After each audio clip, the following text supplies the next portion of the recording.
Much just got out the shower. What about you? Chilling. Ashley was good.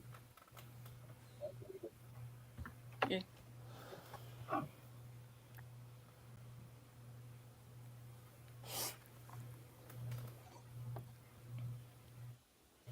Hot as fuck today.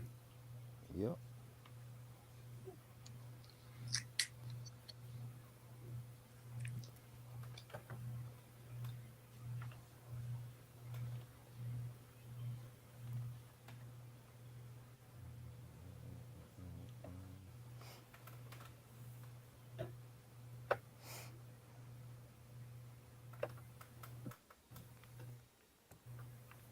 Which one we doing Just first? got everybody in the chat. Oh, we're Hmm? gonna do Whitney first. You gonna do Whitney first? She should be last. She's the queen.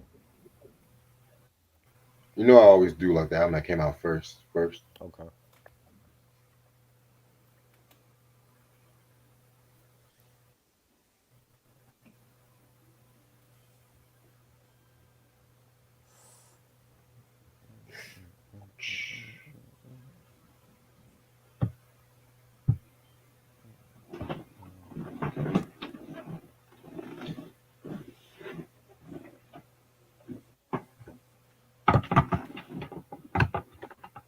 Guys.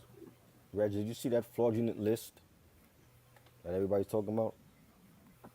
About the best rappers of today. Yes, that list. That terrible list. Trash. Any list with Jack Harlow is no go for me. Exactly. Well, I don't know why people listen to Complex anyway. They're not at the pulse of hip hop. They never been.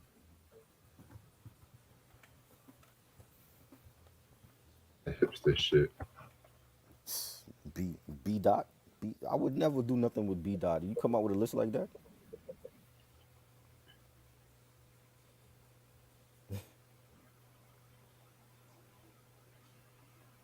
You said B dot. Yeah, B dot. He works for Complex. He's the one that made the list.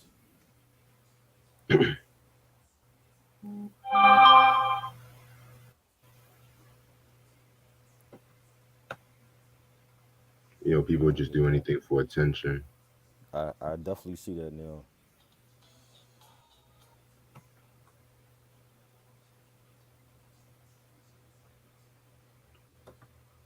I need to get a new mouse for my laptop.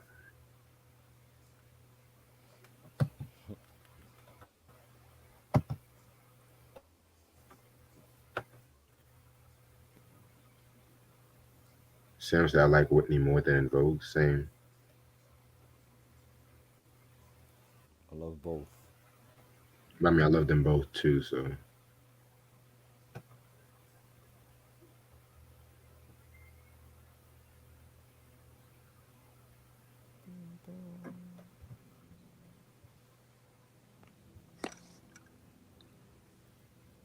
another school shooting happened and shit. Crazy.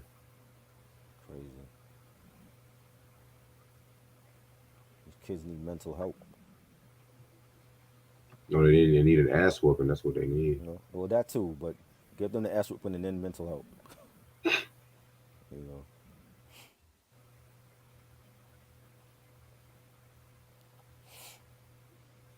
crazy.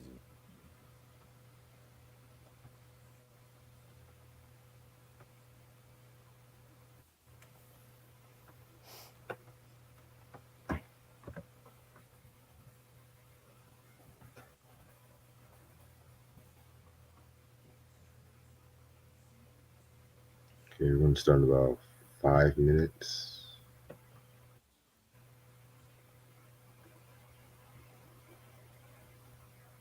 You know what? I'm just gonna be lazy with the thumbnail. I don't give a fuck. You gonna be lazy with the thumbnail? Yeah, cause I thought I would at least find a picture with Whitney and Vogue together, but there's really Oh, not.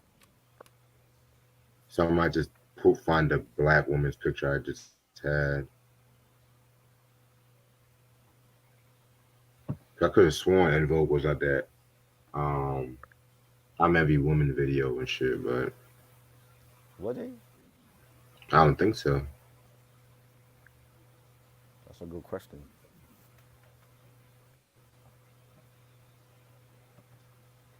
It's What about Iron that Iron. what about that Panther song that all of those women were on? Whitney wasn't a part of that? No,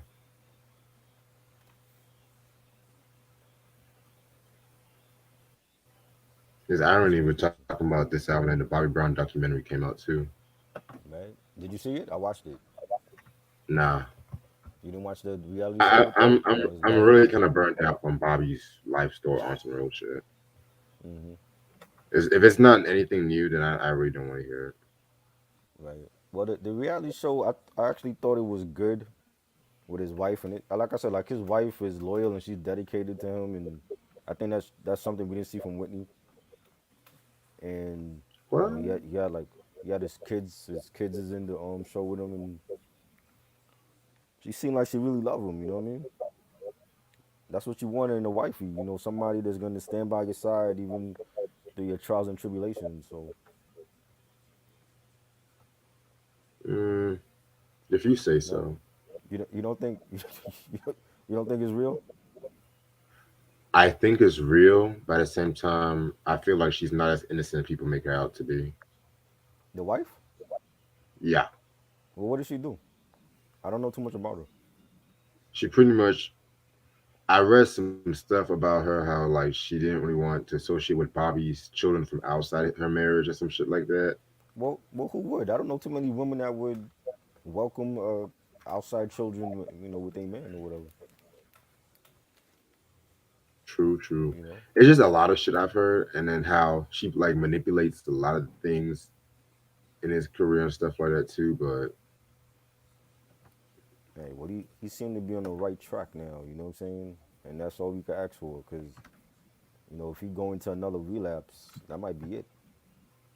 We might be talking about him in the past tense. yeah, God forbid. You know, definitely don't want to see that. I've seen too many legends pass away anyway. So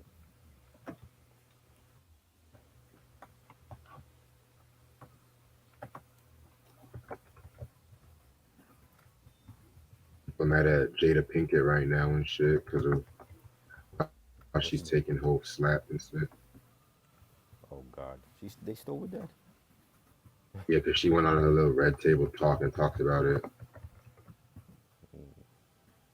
God, she's mad that he did it. But you wasn't mad when he did it on Oscar night though. I mean, it's a Huh? joke. Like she can't make up her It's a mind. GI Like Jane joke that she I can't wrote. make up her mind, yo. She can't make up her mind.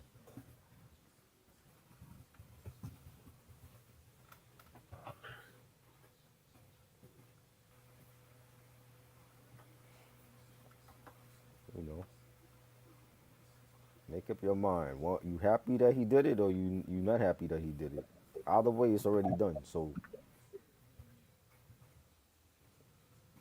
we can't keep talking about it. I feel like they did beating it to a dead horse now. 6 months down the line, we still gonna be talking about this slap. You know, Chris Rock is Slap heard okay. It's around the not like he world. had stitches. Yeah, Chris Rock is okay. It's not like he had to get stitches or anything. It's just a slap. You know, he'll be all right.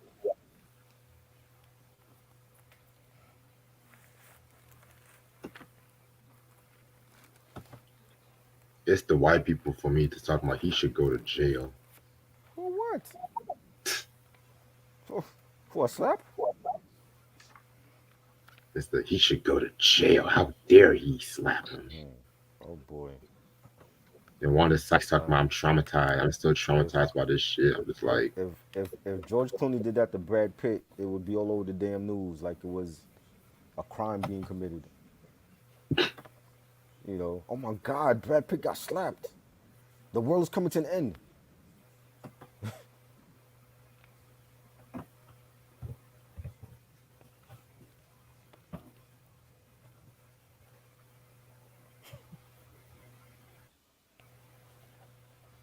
that's hilarious. Yeah.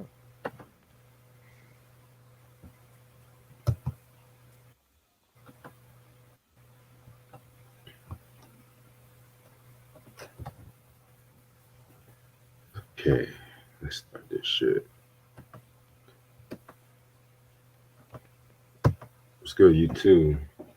How's everyone doing this lovely Thursday night? It's your boy Reg in the building.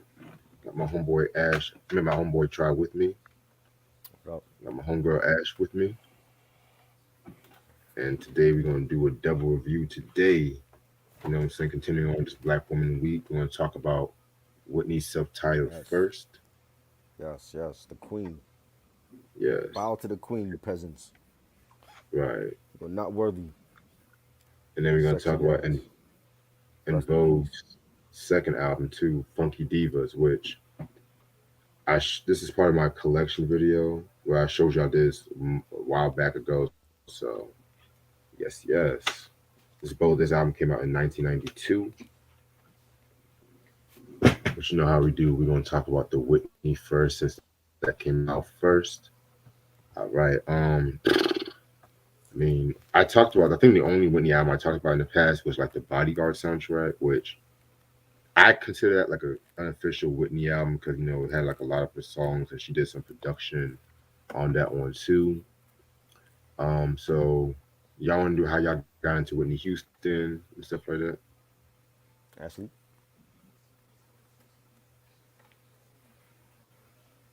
Um, I thought I already mentioned how I got into Whitney on did we discuss that when we did On Your Baby Tonight?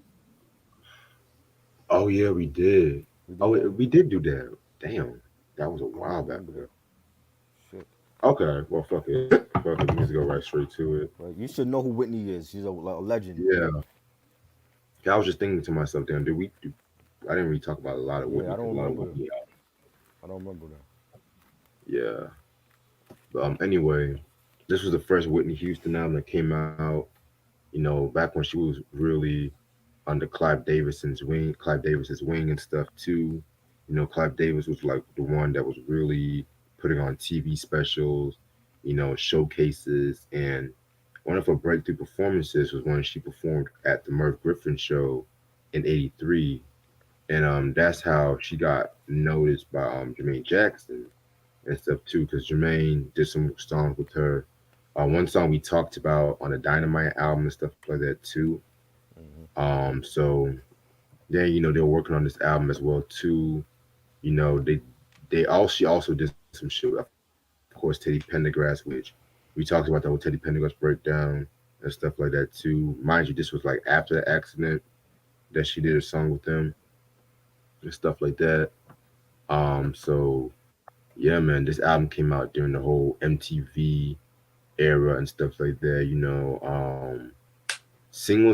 the singles albums came out with it. Pretty much all the songs were singled off this album, like "Hold Me," "Someone for Me," "Thinking About You," "You Give Good Love," "All at Once," "Saving All My Love for You," "How Will I Know," and "Greatest Love of All."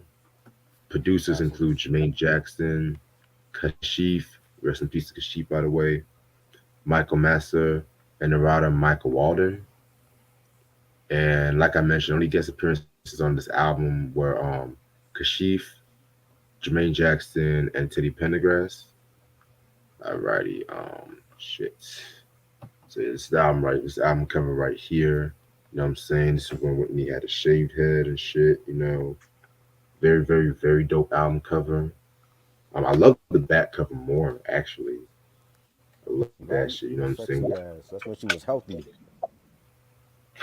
Eat your heart Yes. out, Barbie. And, you know they got lyrics. Of course, they got lyrics in the booklet too. You guys should know how much I love Right. that shit. You know what I'm Right. saying? Also a little There's no lyrics trivia. on the vinyl though. There's no lyrics on the vinyl. Oh wow, No, no lyrics on the vinyl. Just the CD. got you. Um, a little trivia. Her mother, Sissy Houston, also did background vocals and stuff too. Also, her father did background vocals. Her Robin did background vocals, and y'all should know who Robin is and stuff too. I'm not even gonna get into all that really. Right. Yeah, that's Um, what I was saying, Ronnie. You said shaved head. I'm like, she got a ponytail, Reg. What you talking about? She got she a had a ponytail. phone. Oh shit. Yeah, it's like Oh it's yeah, like yeah. I'm tripping because like I'm tripping. Yeah, because it's been a while since we looked at the back cover of this record and shit too. So I was like, okay, appreciate it, Ronnie. But yeah, man. One thing about this album. So yeah, man, this album pretty much, Clive David definitely wanted to have that bridge gap between the pop and the R&B with Whitney Houston and stuff like that too. And she was asked by an MTV. She had an MTV interview because people were criticizing her and stuff like that. Why her voice was so good that she shouldn't really be doing like a lot of pop music. And Whitney said, and I Right. quote, "I did not want to go to the studio, wanted to make a pop album. I went to the studio, wanted to make good music and shit." So that's what she did. So we're gonna talk about like the first track, "You Give Good Love," one of my favorite tracks off this album. This was written by Lala and produced by Kashif. You know what I'm saying? Pretty much this song was originally for Roberta Flack, but Really? Kashif thought it would be a better, yeah, Kashif thought it would be a better fit for Whitney and stuff like that too. And Whitney pretty much chose this song so she can really have like an urban fan base and stuff too. You know what I'm saying? Um, she performed this song at the first Soul Train Awards too. You know what I'm saying?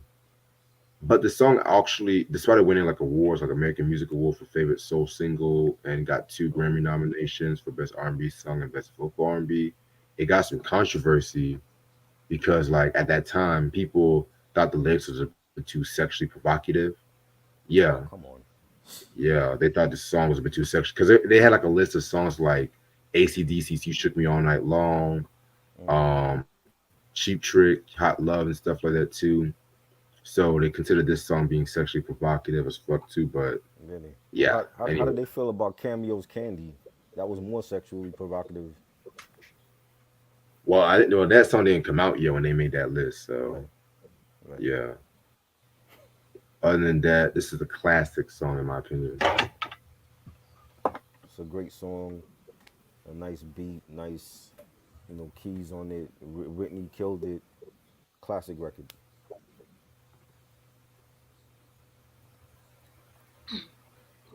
Yeah, You Give Good Love is definitely a classic in Whitney's, and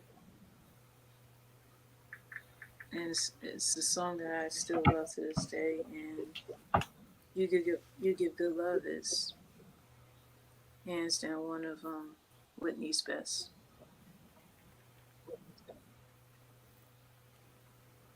Yeah, I definitely agree with you about that. Track number two, "Thinking About You." This is definitely you can tell Kashif definitely produced this joint right here. Definitely has that signature sense that he was using, and he was also doing background vocals on this track as well too. So yeah, this one was a pretty dope track. I've always kind of felt like this was like the most slept on song off this album and stuff like that. You know what I'm saying? Yeah, it was a pretty cool song. Definitely got a few play because it was the B side to Greatest Love of All too. So I fuck with it. Dope, dope beat. Had like that 80s, pop song feel to it. Whitney killed it. She's, singing, I can't get you off my mind no matter what I do. I'm wishing you were here with me. And yeah, this is definitely underrated joint off this album. It's like it can easily go unnoticed because it was like so many hits off of this album. So I thought it was dope.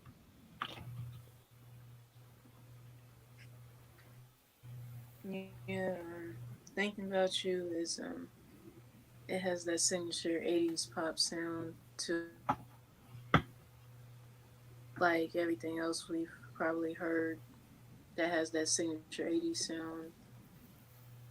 Not a bad song. I didn't know was not a bad song. So pretty good. Yeah, definitely a little sleeper hit right there for Whitney. Yeah. Track number three, "Someone for Me." Um, Again, this was another song that was like another sleeper right here. It was pretty much like an upbeat kind of song. I like first of all, I like the way this album was sequenced. Like you got like the R&B track in the first, Right. and then you got like the the mid tempo track in the second, and you got the more upbeat track in the third song. So this one again was a pretty dope song. Vocally, she definitely did a thing on this album, this song right here. Yes, definitely like the beat. Nice track. Whitney. She did her thing on here.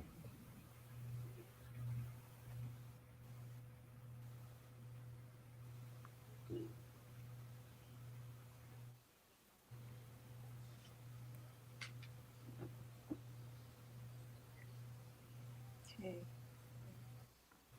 we're on which track? Someone for me. Okay. Yeah, Someone for Me is another. It's one of those songs that has that 80s pop sound to it. Another one that I feel is a little underrated. Yeah, definitely. Track number four, "Saving All My Love for You." This is probably my favorite song off this album, if you ask me. You know what I'm saying? One of the first Whitney songs I've heard growing up, and stuff like that too. Originally, this was a cover. I mean, this is a cover song of the Marilyn McCool and Billy Davis track that they did in 1978. You know what I'm saying? But her mother, Whitney's mother, did not want her to do this song because she didn't want Whitney talking about adultery and stuff like that too.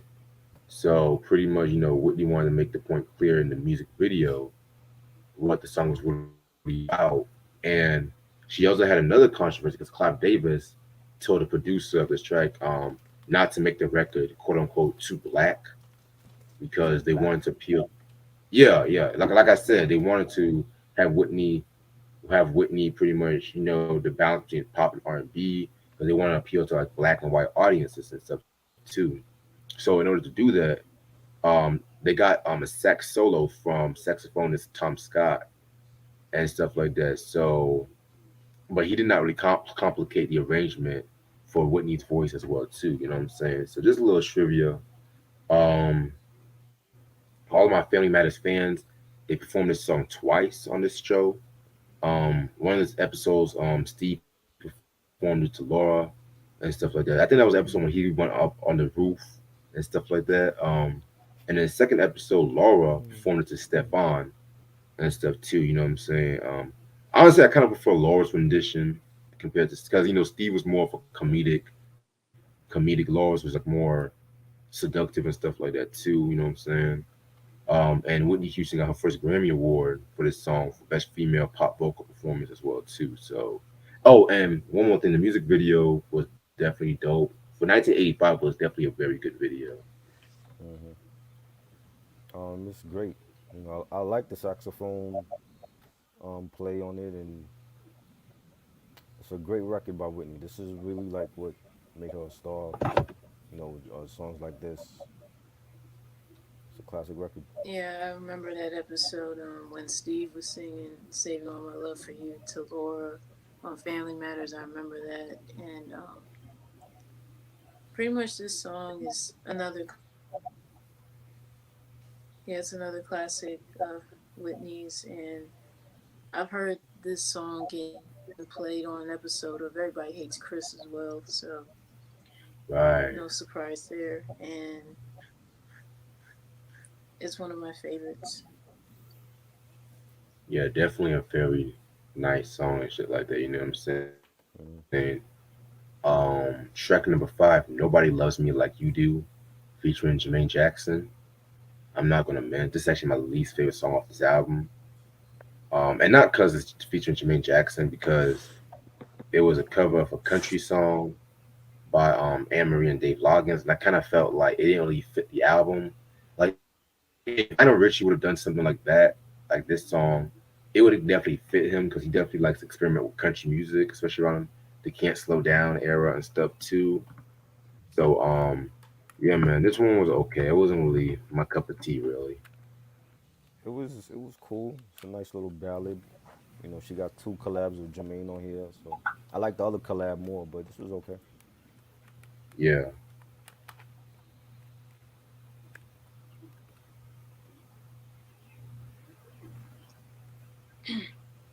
I did not know that this song was a cover for a country western song. And Hmm. yeah, I'll admit I didn't really care too much for Nobody Loves Me Like You. I wasn't really fond of this song. Yeah, I definitely have to agree with you on that. All right. Track number six, How Will I Know? This is definitely how you do a pop R&B track, especially the post thriller era and shit. You know what I'm saying? Originally, this was supposed to have been for like people like Janet Jackson and Shannon. I don't exactly know why Shannon declined it, but they said that Yeah, Janet's management pretty much thought the song was too weak in comparison to what was on Control. And I'm not gonna lie, I hate to be that dude, but I feel like it wouldn't have fit the Control, especially with songs yeah, like "What Have You Done for Me Lately," yeah, the title track, yeah, "Let's Wait a While." I feel like it was a bit too poppy because yeah, Control definitely had like a more R&B edge than pop, in my personal opinion, and shit too. So, but yeah. that's It enough wouldn't about fit. Janet. Check out the Janet Control review I did a while back and the breakdown we did. But yeah, man, this was definitely a very dope song. The music video was iconic, even though Whitney can't dance worth a damn on that shit. It also got like the VMA for best female vid and shit too. You know what I'm saying? So Right. yeah, man. This was I think this was like one of the very first like vids I saw Whitney on. Is, she was real vibrant. She was happy. It's a feel good song. Classic '80s pop song, and I loved it. Great, great track.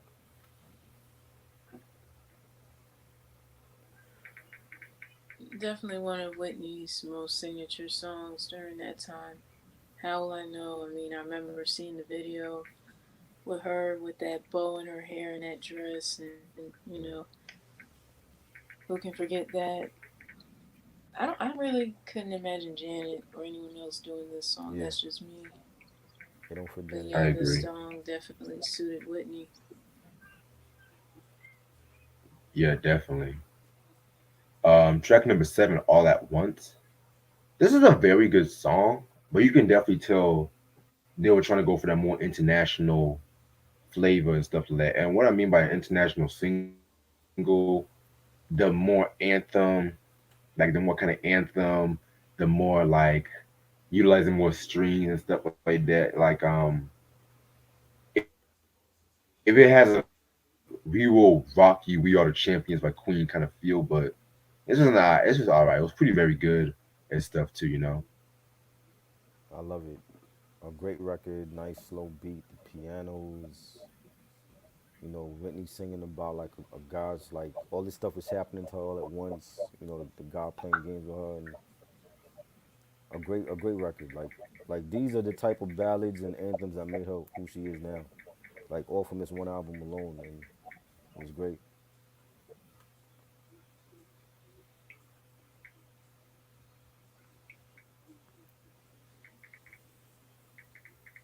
Mm. All at once, I wasn't really too big on this track. Didn't do nothing for me. Yeah, understandable. Yeah, I forgot to mention that, Ronnie. Jeffrey Osborne did write the All at Once track and Jeffrey stuff too. You know, Osborne, shout out to him. yeah, legend, underrated. Yes, You know, definitely. Greensboro, stand up. You know what I'm saying? Right. Um, Track number eight, "Take Good Care of My Heart," featuring Jermaine Jackson. Like I said, we talked about this track in the Dynamite era, but honestly, I want to bring this up again because it actually got some controversy when this album came out. Because when the 28th Grammy Awards came, Whitney Houston was not nominated for Best New Artist because the Grammy committee they said that she was already a guest vocalist on both Jermaine Jackson's Dynamite and Teddy Pendergrass's Love Language album. But Clive Davis, he pretty much counted that and he wrote a letter talking about you had artists like Luther Vandross, Cyndi Lauper, who pretty much did background had background credits before they actually dropped their official debut album too, and especially Luther Vandross because, like I mentioned before, he was doing shit with like David Bowie, doing background vocals for other artists like Patti LaBelle, if I'm not mistaken, and he pretty much Mhm. called the disqualification, and I quote, a conspicuous injustice. And you know when white people use the word conspicuous, that means they're really mad. So, and say what you want about say about Clive Davis and shit, but nigga held his own around that time too. So just gotta say it, you know. Yeah, and he's right. I like that word I agree. He's right. conspicuous. 'Cause you got to use that sometimes. You know.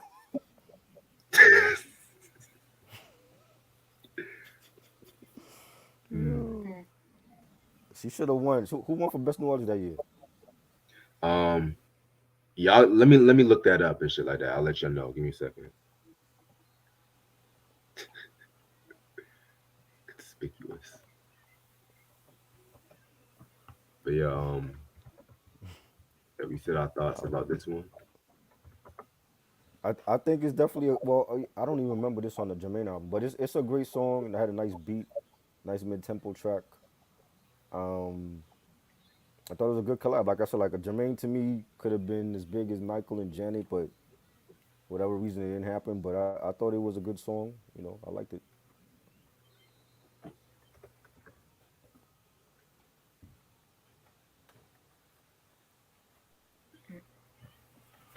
Take Good Care of My Heart, to me is like a better collab with Jermaine and Whitney versus Nobody Loves Me Like You Do. So, and plus the chorus Yeah, is a little more catchy and the tempo of it is something I like. definitely. All right. So from what I looked up with the 28th Grammy Awards and stuff like that, for Best New Artist, they gave it to Sade.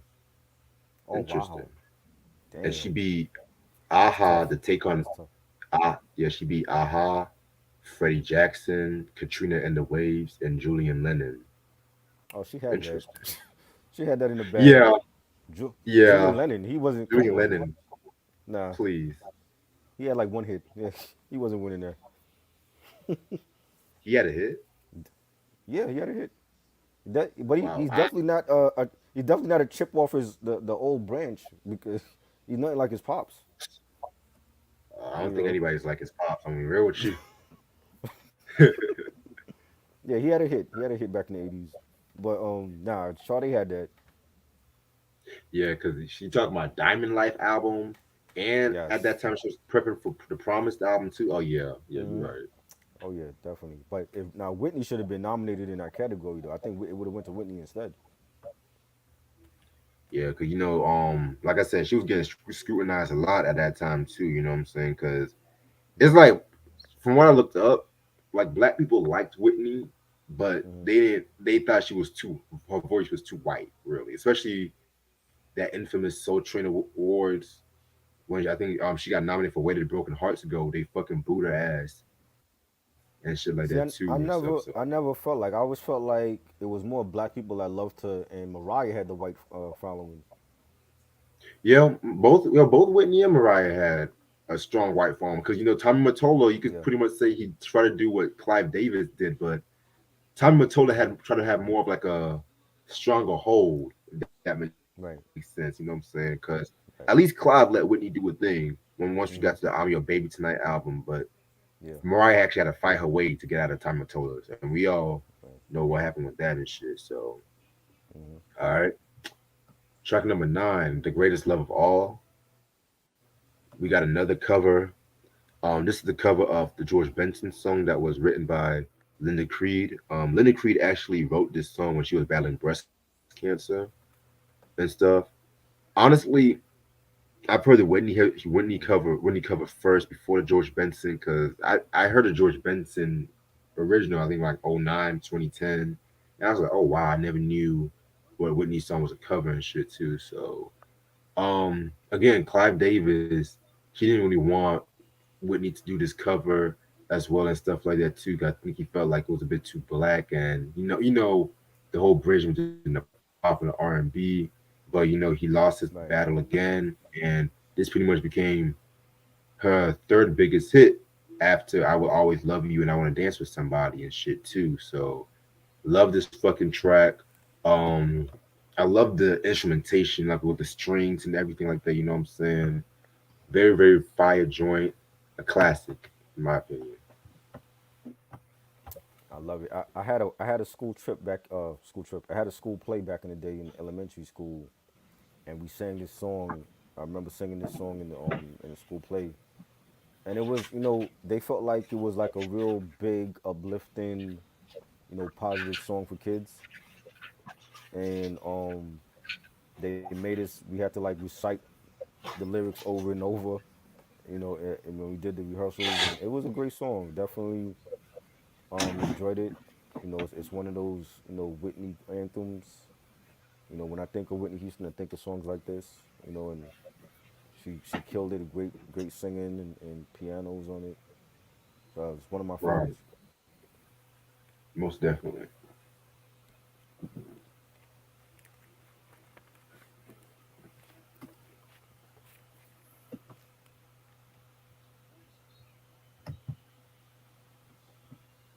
The greatest love of all is definitely another one of those memorable songs in Whitney's career.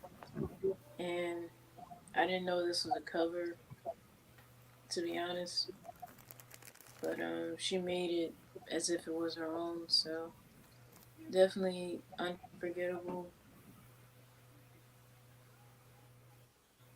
Yeah, you're definitely right about that. And the last track, "Hold Me," is featuring Teddy Pendergrass. I never really cared too much for this track, right? Like anything after his accident, I never really was a big fan. Well, minus the Joy album and shit. So yeah, Yeah, I mean, it was good. It's Teddy P. A legend. I liked the nice little ballad and collab with her and Teddy. It was great.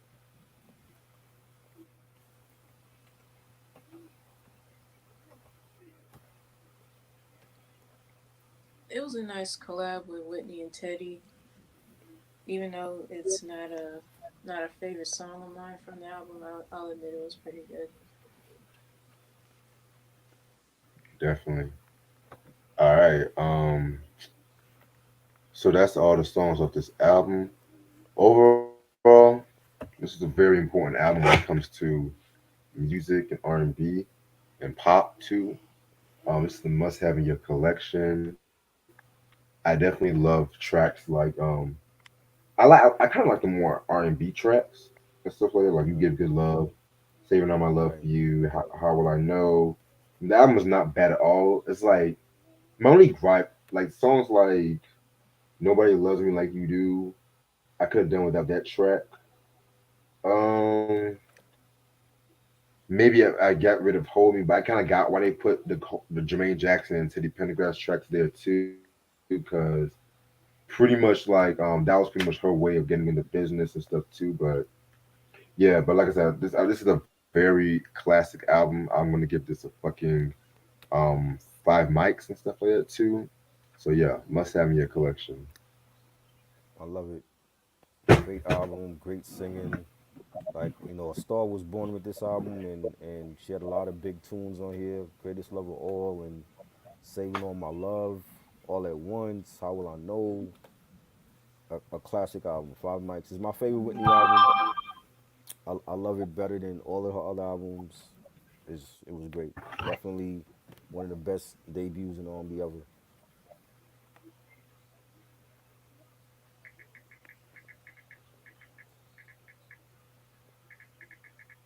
Yeah, this album was definitely good, and a lot of a lot of the songs are pretty good. But I just could have done without "Nobody Loves Me Like You Do" as well. Could have done without that, and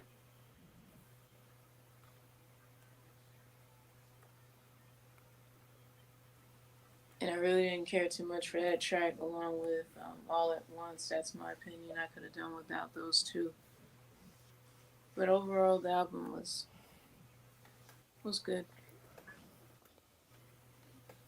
Yeah, I definitely agree with you. All right, I'm gonna get some water before I start this Vogue, cause my throat is drier like a motherfucker right now. Do your thing.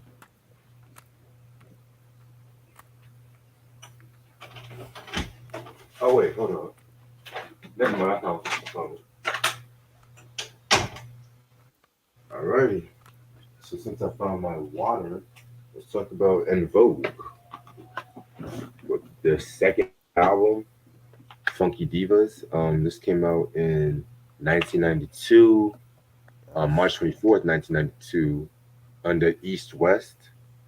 So singles album came out with was My Love You're Never Gonna Get It, giving him something he can feel, free your mind, give it up, turn it loose, and love don't love you.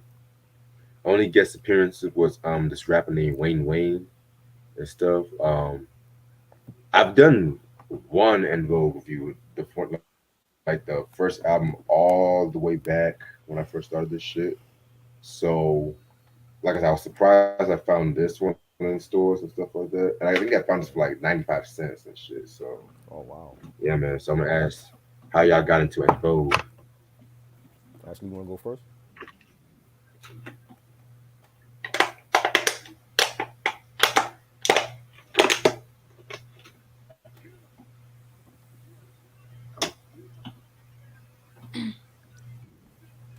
Yeah, I got into In Vogue when I heard them with the song Pebbles on Butterman, and then I have their greatest hits CD, so I was able to listen to some of the songs that were well known in their career in the '90s. So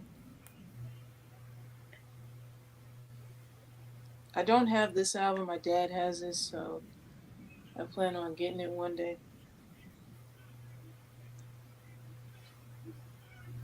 Yeah, I remember seeing the video for Hold On, and when you see like four women in like that the high heel pumps on and the black dress, and they like doing it a cappella, and that was like one of the best opening sequences for a song, and then the beat drops, and that song was huge here. Like they were playing that song everywhere, every club, the radio stations, the DJs were playing it. They had like different mixes of the song, and I remember hearing the first album, and that was dope, and then just seeing them on like different shows, like different performances, Soul Train, and the Grammys and all that, and they were just dope. You know what I'm saying? And they had all four of them could sing lead vocals. They can really sing.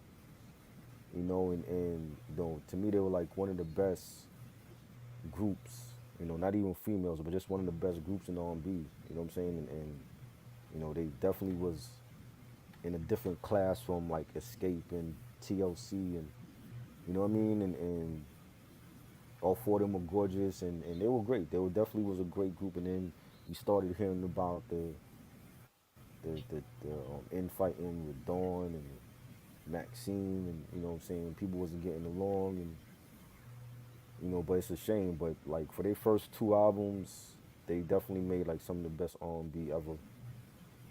You know what I mean? And having that hip hop and New Jack Swing sound and the ballads, and it was just great. That's the R&B that I miss. From the female groups. Like in Vogue and SWV and groups like that, and they were definitely one of the best, and they could out sing a lot of groups, man. And it was great. And then, Cindy ended up getting that acting gig in Juice, and she played Q's girlfriend in Juice, and that was like first time I seen her in anything acting wise, and you know um, Dawn ended up leaving and getting signed to Aftermath. That didn't work out. Then she hooked up with Lucy Pearl and Raphael Sadiq and Ali Shaheed. That gave us a great one album, and you know what I'm saying. But I mean, over the years, like I've seen them like do like little reunion shows and stuff, and I'm like, yo, they need to be making more music, man. Like this is what R&B needs right now. We don't have any female groups that's doing it right now. They It's like a big void that was left, and what I'm saying, like I wish they just got back together with the original members and just made like some new music and remind people what R&B should sound like, what it used to sound like, not the crap that's out now, and they were great. They're definitely legends to me. Dope.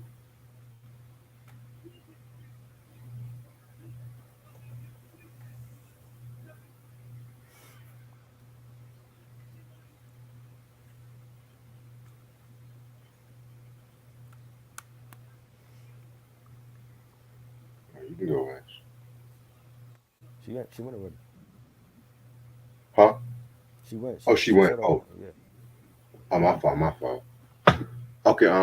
My introduction to In Vogue.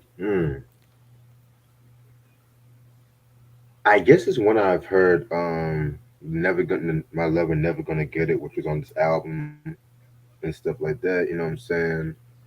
Definitely love their songs, but of course, like song that made me a true fan was a song "Don't Let Go" from the Set It Off movie, which I've Right. said that was pretty much their best song period and stuff like that too, and their last great song because I've said before like the first two In Vogue albums are literally my favorites and stuff like that. So Same. definitely got to go with that. You know what I'm saying? You said what? Yeah. No, same. I agree. It wasn't the same after Dawn left. Yeah, it was not the same.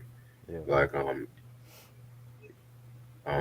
yeah, EV3. I mean, it had its okay moment. It wasn't really all that and shit like that too. Right. You know what I'm saying? Because they were definitely going through like a lot, like you said, a lot of infighting Hmm. and stuff like that too. So yeah, man, definitely. I think Ash had to fix her Wi-Fi or some shit like that. All Shit. right.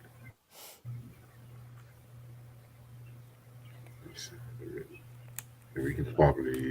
Let's look how sexy they I look mean, on the booklet though. With they, I'm assuming they wearing like nightgowns or something. yeah, Yeah, looking real sexy up in here, yo. You know what I mean? Some four yeah. gorgeous This women. was yeah. This was the era they really definitely did their thing with the looks and stuff like that. Cause I definitely felt like when it came to like the girl groups, the TLC was like definitely like the more hip hop Hmm. orientated. SWV, they were definitely like the girl next doors and stuff like that Hmm. too. And Yep. Vogue was Yep. like the more sophisticated and shit. You know what I'm saying? The Facts. members include Terry Ellis, Cindy Herron, Don Robinson, and Maxine Jones. You know what I'm saying? They were a group based off Oakland, California, the same place where you had Tony, Hammer, Mark Curry, of Slaughter. hanging with Mr. Cooper, which that's another introduction I forgot to mention too. They did the first season, I think the first Yeah. season That's right. of hanging with Mr. Cooper. To me, the best season too and shit like that. I didn't care too much for the latter seasons and stuff too when they went to TGIF, Right. but yeah, man. They dropped their first album in 1990 on Atlantic Records, imprint East West, the Born to Sing album and stuff too, which to me that's my favorite album personally from them. Right. That was like a more R&B Supremes influences and stuff like that too, kind of song, especially with them experimenting with doo-wop and harmonies at that time as well too. You had songs like Hold On, Part of Me, Love Lines, Don't Go, you know what I'm saying? Mm-hmm. There was a Molly Mall remix, I want to say of Mm-hmm. Hold On, that Yes. definitely is a very I never dope heard it. remix and shit too, you know what I'm saying? Mm-hmm. Yeah, and so after the release of Born to Sing, you know what I'm saying, they definitely started working on the Funky Divas album and stuff like that, you know what I'm saying? Definitely wanted to have a bit more control. And they also signed a deal. I forgot to say they also signed a deal, and shit like that too. You know what I'm saying? Like a promotion deal. And they did start doing more commercials, doing more TV appearances. Cause definitely like between 92 to maybe like 94, they were doing like appearances on like a lot of Fox shows, a lot of commercials and stuff like that too. You know what I'm saying? Um, yeah, man, definitely did their thing. And it's crazy because this album actually is like their best selling album to date and stuff like that too. You know what I'm saying? So Mm, yeah, this definitely was a very influential album. And it's like I forgot how influential this album was too. You know, right. especially how this album came out before Crazy Sexy Cool and other albums like the My Life album, of course, too. You know what I'm saying? So Right. the album cover, I love the album cover. Yes. With the Definitely dressed 50s, up old like 50s theme. I like that. yeah. It reminds me of like the movie Harlem Nights and stuff like that. Yes. You know what I'm saying? Just that whole Hmm. style and everything. And like you said, they definitely was looking good. They Right. definitely was looking good in that fucking inside For booklet and sure. shit too. You know what I'm saying? Definitely. Um, yeah, man. Also another thing too, when it came to this fucking album, I actually got the OG version, Hmm. but see, they re-released this album, I think '93 in the UK, where they added Hmm. the Salt and Pepper. They added Salt and Pepper's song with What a Man, Right. song Runaway Love. But I would not get that version because Hmm. the song's Hip Hop Lover and then over to the fact that he sings and Love Don't Love You, they put like the Oh wow. slightly remixed version and stuff like that of that. It's You know what I'm crazy. saying? And you said what? So I didn't even know that. That's crazy. Yeah. Which I'm gonna talk definitely talk more about that when we talk about the songs as well too Hmm. and stuff too. So yeah, man, this album has 13 tracks. This I actually is fixing her Wi-Fi and stuff like that too. So I just let her catch up when she gets here and shit. All right, so track number one, "This Is Your Life." This one was a very dope track right here. I love the way they started the song. You know what I'm saying? It started off Hmm. really with them getting ready for a show and whatnot. You know, say just practicing their harmonies with one another and shit Right. too. And then then you had like the manager coming in talking about you guys ready to go. It's time Hmm. to fuck it up and shit like that. You know what I'm saying? It kind of reminds me something you was definitely seeing Sparkle, and it's ironic because they Right. covered two tracks from the Sparkle soundtrack and shit too. Hmm. Like definitely like the 2012 version of Sparkle. You know what I'm saying? Right. Not Right. the 70s, which I'm not going. I'm not. I wasn't a big fan of Right. the Irene Cara Sparkle like that and shit like that compared to like the Jordan Sparks, Whitney Houston one and shit too. But when it came to the "This Is Your Life" song, one thing I got from that is definitely like shooting for your dreams and shit too. You know what I'm saying? Not letting anything stop you. It definitely had that opening sound in full effect compared to like the first album and stuff like that. You like they definitely experimented more like with hip hop, jazz, a lot of big band kind of music and shit too. So definitely like this track right here.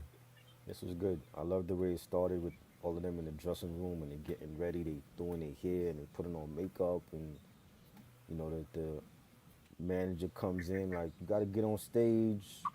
The announcer announces them from Oakland and you hear the crowd roaring and all that and then the beat drops and it had like a dope New Jack Swing beat to it and love the bass line and the piano solo.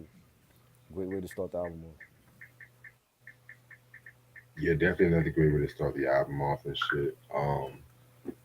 Track number two, "My Lovin', You're Never Gonna Get It." One of the most iconic R&B songs of the decade and of all time too. Probably like the most signature track, if you ask me. Um, with this track right here, I feel like they used the best usage of the James Brown Big Payback sample and stuff too. You know what I'm saying?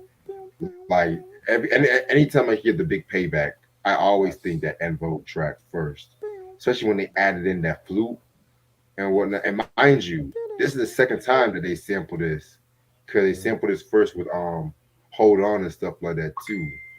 You know, and so I liked how they definitely used different usages of the sample. Um, and the song was pretty much just talking about like getting rid of a cheater, somebody who's been stepping out. And Right. usually this song has been done, the concept has been done plenty of time before, but this one was really the first time you would have a song like this before. Because usually at that time, when you had like a song about adultery or cheating, it's always like, how can you do this? We can make it work together. Kind of like the Whitneys, where do broken hearts go, ordeal and shit like that. So and you had In Vogue coming out with this "You're Never Gonna Get It" kind of track. And Right. mind you, this was before Tony Braxton's "Love Should Have Brought You Home." This was Mm-hmm. before TLC's Classic. "Creep." This was before half of Destiny's Child's discography. This was before Jasmine Sullivan's "Bust Your Windows" and shit too. You know what I'm saying? Like, this is Right. definitely a song that definitely like people fail to recognize the influence of and shit too. Because now people just Mm-hmm. use a song on television and movies, and just for multiple comedic effect. But this definitely was one of the most iconic songs they ever done in that period.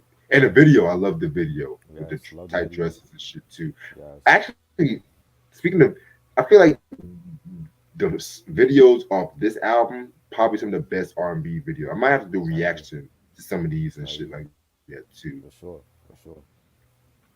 Well, Mary J. Good. Blige was Mm-hmm. coming out around that time. Mm-hmm. She had 97. like a different style compared to En Vogue's and shit too. You know what I'm saying? So Right. Yeah, it was great. I love the payback sample, how they used that, and the little flute loop and the beat, the bass line, and they talking about a guy cheating on them, and he's trying to come back in their life and trying to get the butt, and they're like, nope, you're never gonna get it. And I think Maxine and Dawn killed it. I think they were like the MVPs on this album. They were highlighted a lot on different songs on this album, and that became like this song was so huge it became like a slogan, like no, you're never gonna get. I mean, I used to see that on T-shirts that were made, and it was like that was like a slogan, like no, you're never gonna get it, and people had their own version of it, and it was great. It was definitely a great track for them. One of their best signature songs, and the video was dope, and I loved it. yeah, definitely a very dope track. Track number three, Hip Hop Lover. This was featuring I think like an Oakland rapper named Wayne Wayne and stuff like that. He just did like the first verse. You know, little story about this track. So they used a sample of the sequences "Funk You Up" like in the early part of the track.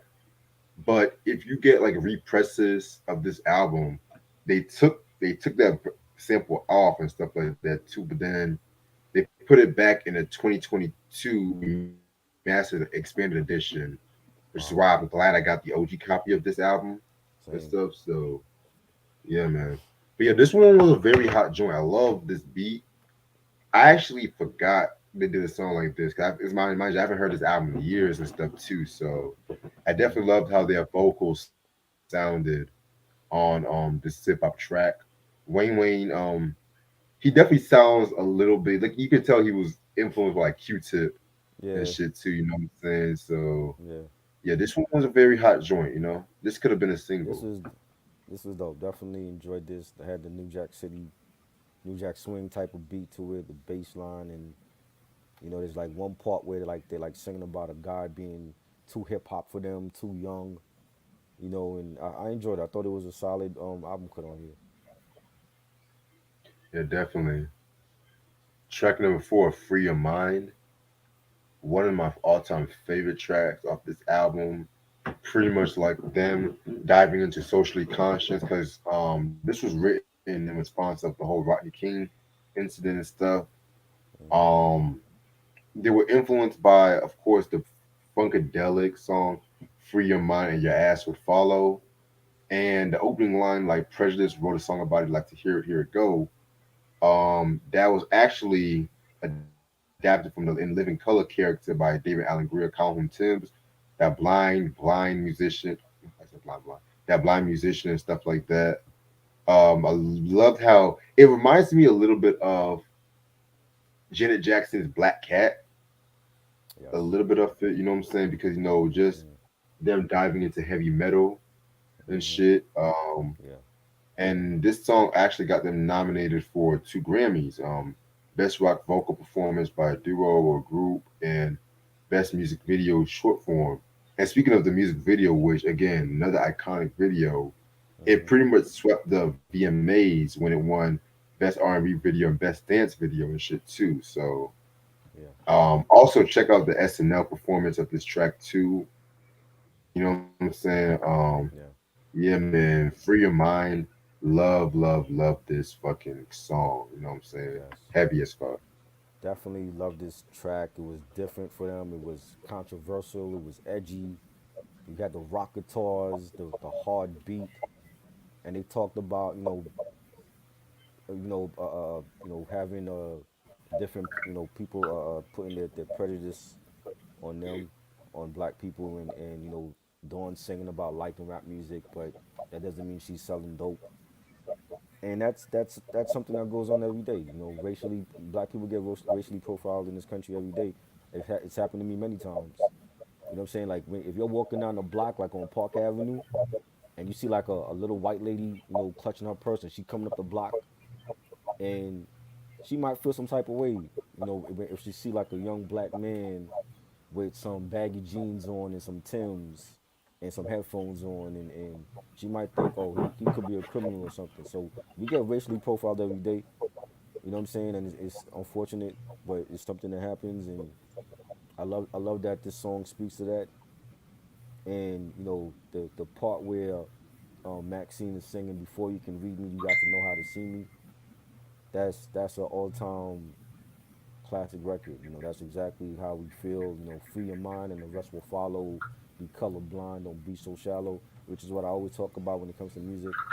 It's not about color, it's not about race. If the artist is dope, you should listen to them. So I don't get into all that conversations about race and, you know, color and all that. I think that's just stupid. It's ignorant. And it's a great song. It's a powerful song. I love the video when they're showing their sexuality, they're showing their skin. They got the black leather boots all the way up to, like, to the thigh high boots, and they were killing it. Definitely, For real. enjoyed the video, and they walking down the runway and all that, and iconic song. Yeah, this definitely is an iconic song and shit. Yeah, I just got a word from Ash. She said her internet was acting up and stuff like that too. You know what I'm saying? So yeah, she will definitely catch up with her later. Shout out to Ashley, by the way. Appreciate for stopping Yep, by. no doubt. That Wi-Fi be on a bit sometimes, especially when doing some reviews and shit. Ugh, Yeah, yeah, it's happened to all of us. for real. Hell, I can't even do this shit on my phone. I want to do it on my phone today too, cause I had to use my Right. laptop. But I'm just like, you know what? F this. All right. Track number 5, Desire. This was a pretty dope track. This was like a more seductive track compared to some more heavier tracks off this album. You know what I'm saying? So yeah, this is a pretty underrated track right here. I loved it. Yeah, this was dope. Definitely had that new jack swing sound to it, the bass line, the saxophones. Solid album cut. Yes, I definitely agree with you. Track number 7, It Ain't Over Till the Fat Lady Sings. Another very dope track. A track where pretty much another song that got hindered by sample clearances and stuff too. You know what I'm saying? Um, yeah, this. Oh, I forgot to mention. I think "Free Your Mind."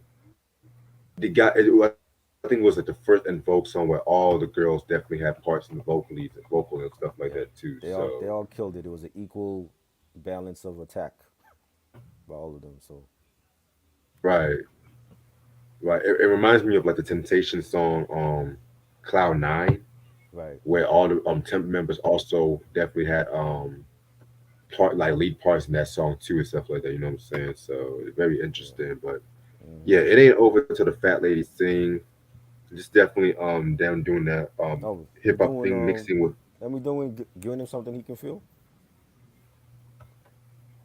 Oh yeah, I skipped the track. My fault. Okay. Yeah. So pretty much giving him something he can feel. This was a cover of the Aretha Franklin song. Honestly,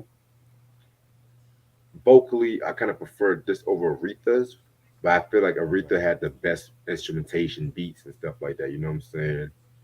Um, this one right here definitely was a cover. Again, another dope video. You had Elder Barge, Johnny Gill, watching En Vogue perform, Hmm. watching En Vogue perform and stuff like that. You know what I'm saying?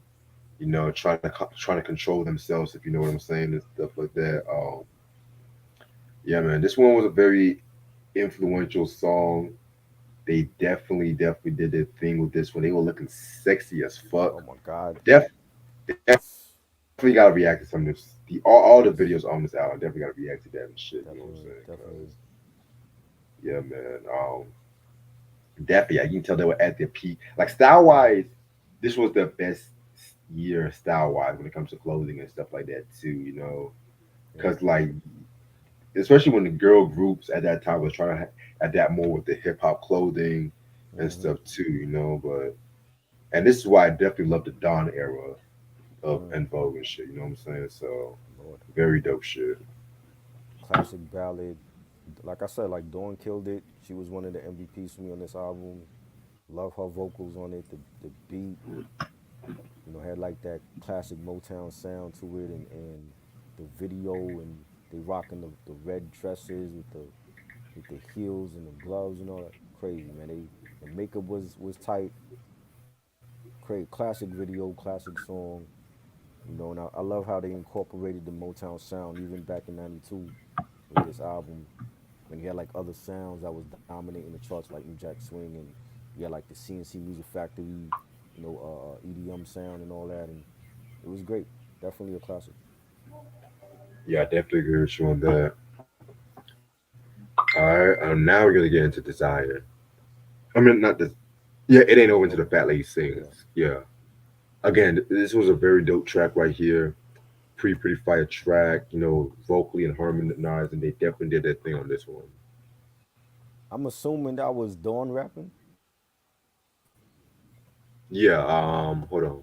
Or Yeah, Don was rapping. Here's a yeah, flow and then go hip hop intro. she's Yep, that was very her. versatile. She was rapping and singing on this album. You know what I'm saying? And again, Yes. like she stole the show, and it had a dope New Jack Swing beat to it, and you got like some scratches and the bass line, and it reminded me of like a BBD joint from Poison. Like it sounded like it could have been on that album. And I thought it was dope. Right. I'm like, yo, you got Dawn rapping on here, and she's doing it all on here. Yeah, and that's why I tell motherfuckers she's the best, my favorite member and shit too. Same, I tell same. motherfuckers, people look at me like, oh, you crazy because you just didn't fuck with a lot of the Invoke shit. I'm just nah, nigga. She was really the Hmm. one that was Yeah, helping out mostly with the harmonizing, song placements and shit like that too. definitely. Definitely one of the more underrated R&B singers. Hell, I even Hmm. liked what she did with Lucy Pearl. Yes, I love that Let's be album. real. Shit. Definitely. Right. All right. Track number 8, Give It Up, Turn It Loose. Taking the title from the James Brown track, getting James Brown track right there, you know what I'm saying? This one right here was pretty dope, you know. It was a single and it actually got them a Grammy nomination as well too. You know what I'm saying? So yeah, man, this was a very hot joint. They're talking about niggas who play too many games and stuff like that. Just gotta get them up and turn them loose. Pretty much like the title says. Yeah, definitely a dope ass beat. Like love the track and the New Jack Swing sound to it, up tempo. Maxine kills it this time, and the video is like in black and white, and the same way they look on the album cover is how they looked in the video, like the had like a 50 style Yes. type of look, and they were like rocking like the dresses and the shoes and all that, and they like in a hair salon singing, and You got like some guys outside the hair salon all like together talking, and it was dope, man. Definitely a banger and one of my favorites on this album. Definitely. All right, track number 9, Yesterday. This is a cover of the Beatles song. Honestly, I never cared for this track. I'm sick and tired of hearing this song being covered. So that's all I have to say. I like it. I like the way they started off. It was a cappella at first, the same way they started off with a hold on, and then like the beat comes in. It was dope beat, great vocals by In Vogue. I mean, but you know, anything Beatles. I don't think too many people could cover a Beatles song, but I liked it though. Right. All right. Then we're gonna get into "Hooked on Your Love" again. Another Aretha Franklin cover. Well, Sparkle cover. You know what I'm saying? Because Mm, yeah, y'all know what I'm saying. But yeah, this one was a pretty. I didn't like it as much as giving him something he can feel, right. but this was a pretty dope cover. Um, if anything, I kind of prefer the way the '70s Sparkle. Believe it or not, how they were singing it. I Yeah, liked how the new version did that song, but I don't know. It was pretty. It's not really one of my favorites from the Sparkle soundtrack. You know what I'm saying? right. So yeah, I like it. I think they did a good job of updating like the Motown sound and introducing it, you know, to that era at that time when there was other things going on, and a real nice up tempo track, nice beat, nice guitars, good, you know, pianos on it, the horns. I enjoyed it. definitely. Next track, "Love Don't Love You." My favorite track off this album. This one was a very jazzy, New Jack swing Yes. kind of feel to it. You know what I'm saying? Mhm. Definitely. An underrated track too. You know what I'm Yes. saying? Definitely. Actually, this is actually one of my. It's tied with another track that's my favorite. You know what I'm saying? So I'm gonna leave that right there. But this one was definitely led by Terry and Cindy. They definitely Mhm. did their thing on this one as well too. You know what I'm saying? Yeah, Yeah, this was good. Real funky, jazzy, New Jack sound to it. The pianos, the saxophone on it, the bass line. You got Maxine saying, you know, it takes a fool to learn that love don't love nobody. Love don't love me, and it don't love you. And I definitely enjoyed it. Underrated track on here, and there's many on this album, and it's definitely one of my favorites. yes. Now my next favorite track is the "What Is Love" track. And no, this is not a cover of the Hathaway track "What Is Love." It's not a cover of that. Um, Originally, this was supposed to have been for the remix to Sing, which I want to say was a remix album to Born to Sing, but it missed the production deadline, and so they added it to Funky Divas. And ironically, it was added again to the Runaway Love EP, which I want to get into that after that I do this review. This was a pretty dope track right here.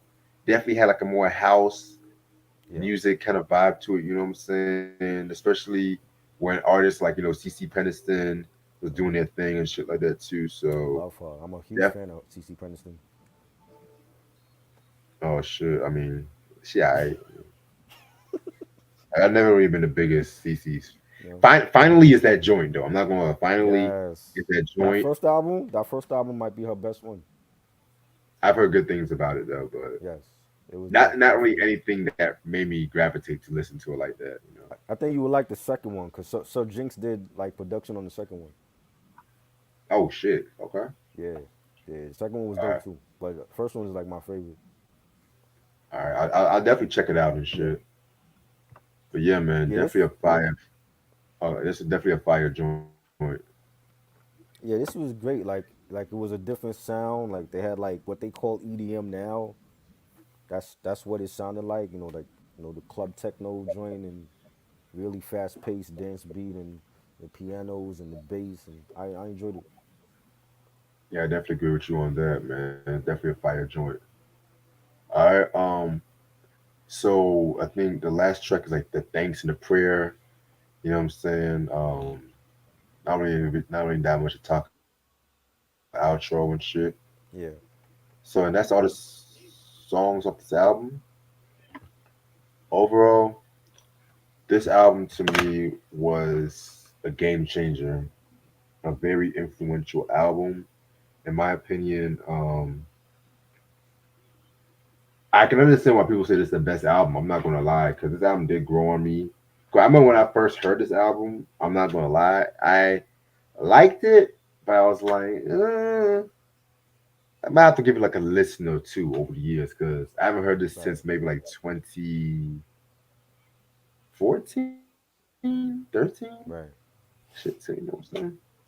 So then all of a sudden, I re-listened to it, and I'm just like, damn, this shit fire. That too, especially yeah, how much of a game changer was the albums like, Ooh on a TLC tip, Writing on the Wall, and stuff like that too, you know what I'm saying? So right. yeah, man, like I said, the first two albums definitely fire and shit too. So I'm gonna give this a 5 mics. I definitely love it. It's my favorite En Vogue album. I think there's many different versatile sounds on this album. You had your New Jack Swing, you had your Motown classic ballads, you had your the EDM, and I think Maxine and Dawn were the MVPs of this album. I think like most of the Yeah, best songs was with them with those vocals, singing the lead, and they definitely took advantage of that '90s sound at the time when it was all about New Jack Swing, and then like you had this, CNC Music Factory was doing a lot for different art, groups. You had like BBD out there, New Kids on the Block. They were doing they New Jack Swing type of thing. Jade, TLC, and I think the one thing though, I think they could have had more ballads on here because all four of them were great singing collectively and lead vocals. I think they could have had more slow ballads, but it's the album is more. It was heavy hip hop and New Jack Swing with this album, but I love it. I think every track to me was solid. Free Your Mind, iconic record, My Lovin', Give It Up, Turn It Loose, Hip Hop Lover, Love Don't Love You. I definitely think it's 5 mics. 5 mic album, one of the best albums that I don't hear a lot of people mention when it comes to R&B albums of the '90s. We always see a Crazy Sexy Cool. We hear Tony Braxton first album. You know, Blackstreet. But I don't hear a lot of En Vogue with this album, and I think it's one of the best of the '90s. So definitely. All right. Before I head out and shit like that, I just want to let y'all know that En Vogue actually dropped an EP back in 1993 called the Runaway Love EP, which I recently just found out about this. It's pretty much like I said, they really just did this because not only to like get some remixes out the vault, because the What a Man song with Salt and Pepper was a huge song and yeah, stuff like that too. You know what I'm saying? I think that might be minus the song that might be their one of their biggest songs and stuff like that too. I think they got them. No, no, no. It was None of Your Business that got them the Grammy and shit too. So, yeah. so yeah, man. And that's all the time I have. 'Cause I do gotta wake up early for work in the morning and shit. So So a little trivia, just to let y'all know. This Sunday, it's gonna be the double review with Ludacris's Release Therapy and Theater of the Mind and stuff like that too. Friday, I want to say Friday at I think I said 8:30. It's the Shaka Costello debut and stuff like that. I got to go to Greensboro like right after that, so that might be not a long review and shit. Excuse me. right, Like this next Thursday is the beginning of the whole P Funk week and stuff like that too. You know what I'm saying? We're gonna start with Parliament's discography, which a lot of people are very cannot wait. I'm trying to spread the news on the P Funk Facebook group and shit like that. And it was like, oh shit, okay. I hope to see them So in really there. cannot. If it's Right, they liking it, they should all be flooded in here, yo. right. And I also texted you the schedule for next week as well, just to get that shit over with Yeah, and stuff yeah. too. So yeah, man. Definitely. I hope y'all have a good weekend. I'm still working on the whole Atlanta season 3 breakdown. If I have time after I eat, I might do it either tonight or tomorrow. Actually, fuck it, I might just do it this weekend because I still got to work on the Cypress Hill Right. beef episode, which I have to cut the dialogue and stuff like that too. Um, yeah, Sam, the New Jack City review is Sunday with Mike All and right. stuff like that. You know what I'm saying? I don't even need to rewatch that fucking movie, but I'm still gonna You rewatch seen it it just so for many fuck's sake. times, Just man. You know what I mean? right. Just give me another excuse to watch the movie, I guess. Right. Yeah, man. But thank y'all so much for watching. I'm about to get some dinner together so I can eat and shit. So appreciate this try as usual. All And I right. will see y'all later. Peace.